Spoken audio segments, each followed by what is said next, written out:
अंश पर आसीन मेरे इष्ट गुरु भगवान एवं माता जी के चरणों में मेरा शत शत नमन। भाइयों, मैं अपनी बात भगवत गीता से शुरू करता हूँ। भगवत गीता में भगवान कहते हैं, कृष्णम वंदे जगत गुरु। मतलब क्या है? भगवान कृष्ण इस सार्वभौम गुरु हैं, सबके गुरु हैं। भगवान कृष्ण मतलब परमात्म तत्व, सबके गुरु हैं। हमारे इस देह में जो विद्यमान है परमात्म तत्व, उसके लिए बोला गया है। तो वो सबके गुरु हैं।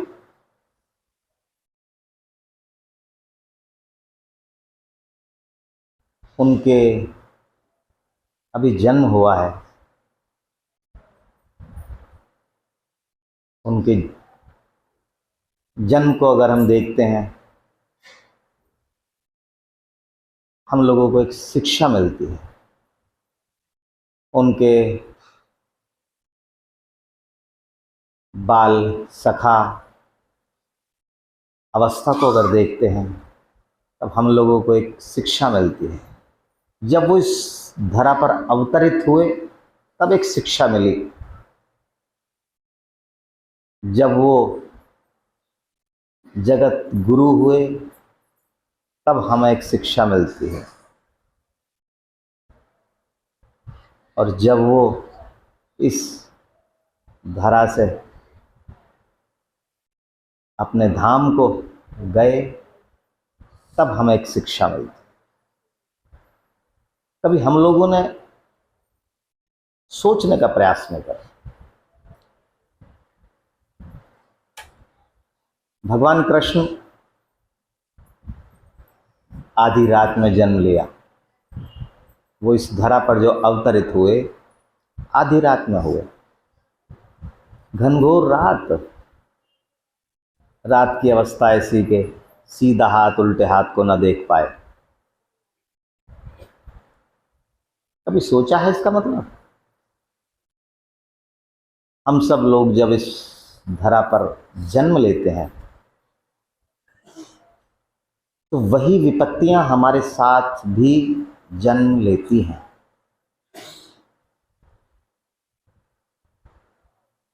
हम लोग जिस तरह थोड़े से बड़े होते हैं, हम लोगों का बाल्यकाल चलता है। परमात्मा का भी बाल्यकाल चला। उन्होंने खेल खेल में कितने राक्षस, वाणासुर, असुर, बड़े बड़े बवंडर आए। पूतना राक्षस ने आई, यहाँ तक कि कंस जैसे को मार दिया, पछाड़ दिया। यही राक्षस हम सब लोगों के साथ भी जन्म लेते हैं और हमारे साथ घूमते हैं। छल कपट मोह माया, ये तो सभी के साथ रहते हैं। उनको परास्त हम कैसे कर सकते हैं? परमात्मा के चिंतन से। पर हम लोग परमात्मा के चिंतन के बजाय अपने चिंतन से उसको परास्त करने का प्रयास करते हैं। बस यही दुर्भाग्य हमारा है। परमात्मा ये कहता है कि तू चिंतन अपनी बजाय मेरा कर। तो इन सारे छल कपट मोह माया से, इन सारे राक्षसों से हम लोग परास्त कर देंगे, अगर परमात्मा का चिंतन लगातार हम लोग करते रहें। पर हम लोग परमात्मा का चिंतन ही नहीं करते, इसीलिए हम इस भव सागर में धड़ाधड़ गोते खाते रहते। उसके बाद भगवान बने जगत गुरु। जगत गुरु बनने का मतलब आप परमात्मा का चिंतन करते हैं, अपने इष्ट का चिंतन करते हैं, तो आप इस संसार में ऊंचाइयों को छूते हो।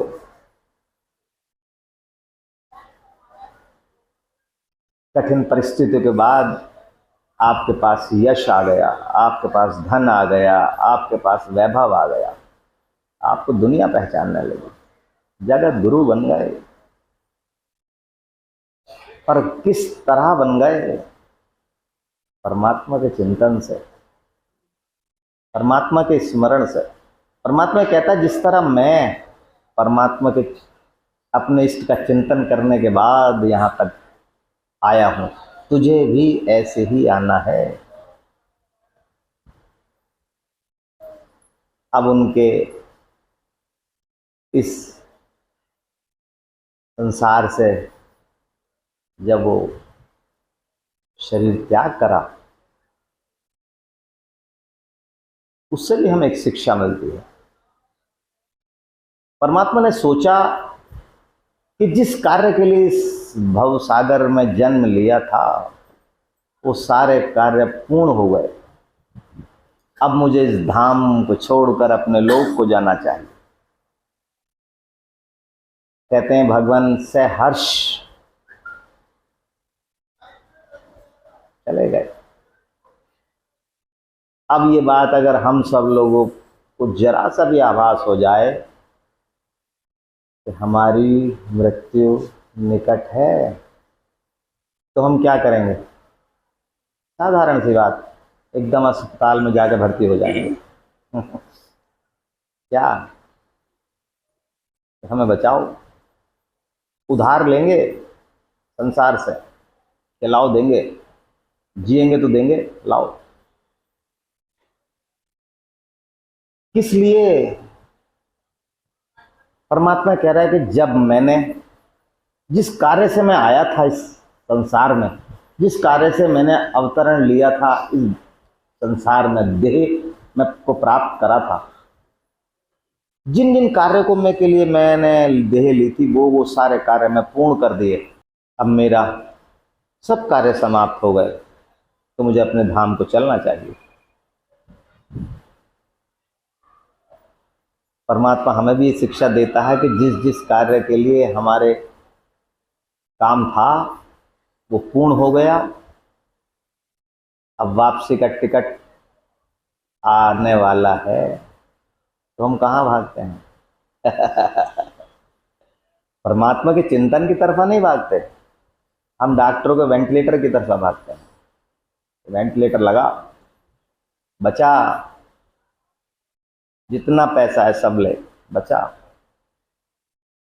इस बात पर परमात्मा सोचता होगा कि इसने मेरे से क्या शिक्षा ली।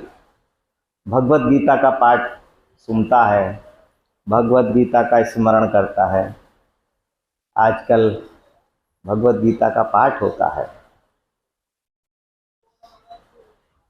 क्या हम लोग कभी शिक्षा लेते हैं? घर घर में आज मेरे ख्याल से रामचरितमानस तो सभी के घर में मिल जाएगी। भगवत गीता शायद ना मिले, भगवत गीता को किसी ने शायद ना पढ़ा हो, पर मेरे ख्याल से रामचरितमानस तो सबने सुनी जरूर होगी। आजकल घर घर में उसका पाठ होता है, पर हम लोग उस दृष्टि से सोचते ही नहीं। हमारा तो ये है, जल्दी जल्दी पढ़ पढ़ पढ़, चाहे गलत चाहे सही, कोई हमारा वो दृष्टिकोण है ही नहीं उसके पढ़ने का। हमारा तो केवल वही दिखाना है समाज को कि हमारे यहाँ रामचरितमानस का पाठ हो रहा है, हमारे यहाँ भगवत पाठ हो रहा है। मुझे भगवान कृष्ण की एक बाल लीला याद आ रही है। देखिएगा, सत्संग का अर्थ यही नहीं है। सत्संग का अर्थ यह है कि आप सत्य का चिंतन करें। सत्य का चिंतन कई तरह से हो सकता है। आप परमात्मा का चिंतन करते हैं, परमात्मा का बात करते हैं, परमात्मा की वाणी सुनते हैं, परमात्मा की वाणी बोलते हैं, तो वो सत्संग ही हो रहा है। भगवान कृष्ण की बाल लीला याद आ रही है। एक बार ऐसा हुआ, भगवान कृष्ण के एक सखा थे मनसुख। एक बार भगवान ने माखन चोरी कर लिया घर में से, और मैया को पता लग गया। मैया ने मनसुख से कहा कि देख, ये कान्हा परेशान कर रहा है, मैं इधर पकड़ने जाती हूँ उधर भाग जाता है, उधर पकड़ने जाती हूँ इधर भाग जाता है, तू इसके पकड़वाने में मेरी मदद कर और मैं तुझे माखन दूंगी। लालच हम भी तो परमात्मा को ये लालच देते हैं, ये काम करवा, ये करूंगी, ये करूंगा, मेरी गाय दूध दे, पहला दूध यहीं आएगा ये लालच है। अब देखो, वो तो भगवान कृष्ण की बाल लीलाएं हैं, क्या परमात्मा को जरूरत है? नहीं है। मालिक आपके भाव का भूखा है, केवल भाव का भूखा है, किस भाव से आप देते हैं। तो भगवान ने जब सुना कि मनसुख को लालच दिया जा रहा है, तो भगवान ने कहा, भाई मनसुख एक बात समझ, रोज तुझे मैं माखन चुरा चुरा कर खिलाता हूं, और आज तू माँ की बात तो मारा है, माँ के कहने पर मुझे पकड़ने के लिए तैयार हो गया। देख ले, ये गलत बात है। मनसुख बोला कि देखो कान्हा, मैं मानता हूं कि तुम मुझे माखन खिलाते हो चोरी कर करके, माँ तुझे पकड़ के बहुत प्यार करती है, अब मैं अगर पकड़ के दूंगा तो माँ तेरे दो चार गाल पे चपत लगा देगी, मेरा भला हो जाएगा, मुझे माखन मिल जाएगा बिना चोरी करे। भगवान बोले, अच्छा, मेरी पिटाई और तेरी मिठाई, ये कैसे संभव है? ये नहीं होना चाहिए। कहते हैं, ये बात करते करते मनसुख ने भगवान को पकड़ लिया, हाथ पकड़ लिया। मनसुख ने मैया से कहा कि मैया आजा, काकी आजा, मैंने कान्हा को पकड़ लिया। पर कान्हा तो भगवान ने हाथ छुड़ाया, फिर भाग गए। कहते हैं, मनसुख बोला माँ से कि माँ तूने देर लगा दी आने में, और देख मैंने पकड़ लिया था, और कान्हा भाग गए। कहते हैं, माँ परेशान हुई, परेशान होकर थक कर बैठ गई माँ बड़े दया भाव से, प्रेम भाव से भगवान को देखने लगी। गुस्सा भी आया कि इतना छोटा और इतना नटखट इतना परेशान कर रहा है, पर दया भाव से आया। भगवान समझ गए, भगवान पास आ गए। पास आने से पहले जब मैया परेशान हो रही तो मनसुख बोला, मैया, माँ कान्हा को पकड़ने का एक रास्ता है। बोले क्या? बोले तू इसे इसके भक्तों की सौगंध दे दे, ये भागा चला आएगा। तो माँ बोली, चोर की? ये इसके कौन भक्त हैं? ये तो चोर है, नटखट है। बोले माँ तुझे नहीं पता, इसे चाहने वाले तो पूरा गोकुल है। कहते हैं, माँ ने कहा कि कान्हा तुझे तेरे भक्तों की सौगंध है, मेरी गोद में आ जा। कहते हैं, भगवान ने सुना, भगवान गोद में आ गए, बैठ गए। बोले कि माँ आप तो जो चाहे मार पीट, अब तूने बात ऐसी कही कि मैं कुछ नहीं कर सकता। माँ बड़े दया भाव से देख रही, कोई बात नहीं। माँ ने कहा तू ऐसे बाज नहीं आएगा। माँ ने एक खंबे से बांधना शुरू करा। अब माँ भगवान के पेट पर बांध रही। भगवान बोले कि अगर पैर बांधे तो मैं बंध जाऊं, हाथ बांधे बंध जाऊं, अरे पेट में तो सारा ब्रह्मांड है, इसे इसे बांधने से तो मैं बंध नहीं पाऊंगा। कहते हैं माँ जितनी बार रस्सी बांधे 2 अंगुल रस्सी छोटी, फिर माँ गांठ बांध के दूसरी रस्सी जोड़े, फिर बांधे, फिर 2 अंगुल छोटी। बांधते बांधते जब थक गई तो माँ बड़ी दया भाव से भगवान को देखने लगी। भगवान ने सोचा कि भाई 2 अंगुल एक भक्त की श्रद्धा और दूसरा मेरी कृपा। श्रद्धा अगर भक्त की होगी तो मेरी कृपा स्वाभाविक हो जाएगी। इसीलिए 2 अंगुल छोटा पड़ रहा था कि ना अभी इनकी श्रद्धा हो पा रही थी तो मेरी कृपा भी नहीं हो पा रही थी। अब इसकी श्रद्धा हो गई, मेरी कृपा हो गई। कहते हैं माँ ने बांध दिया।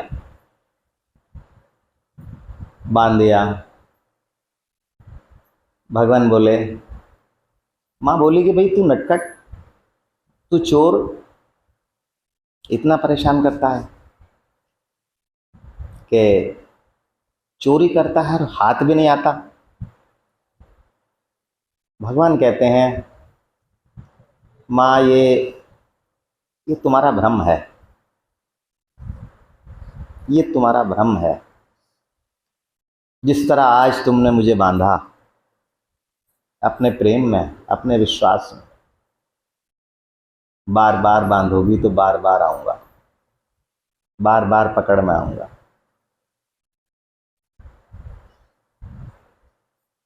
क्या हम लोग अगर परमात्मा को बांधना चाहें प्रेम से, विश्वास से, तो क्या बंध नहीं पाएगा?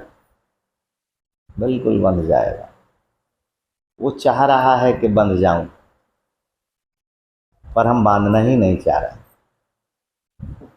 हम तो केवल दिखावा चाहते। आपके इष्ट जितने भी साधु संत हैं, आप लोग